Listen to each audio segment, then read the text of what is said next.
Welcome to Not Milk Never Milk. Subscribe if you're lactose intolerant.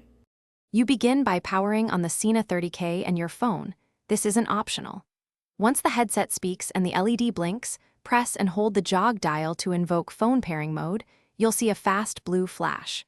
On your phone, open Bluetooth settings and scan for devices. The Sena should appear as Sena 30k or similar.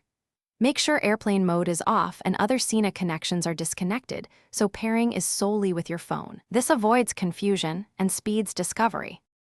Once you tap the device name on your phone, the phone and Sena exchange authentication to create the link. If prompted, enter PIN0000. Otherwise, accept the pairing dialog. Make sure media and call audio toggles are enabled for the Sena in Bluetooth settings, so both music and phone calls route correctly.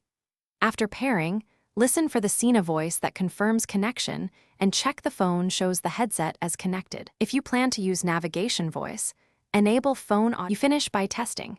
Make a quick call and play a song so you verify mic levels and speaker volume. If audio is missing, make sure the Sena is selected for calls and media in your phone's Bluetooth options.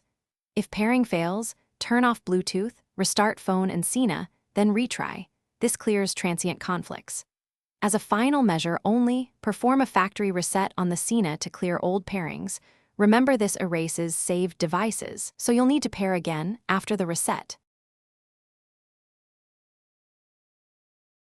Thanks for watching. If this was helpful, leave a like and consider subscribing. See you next time.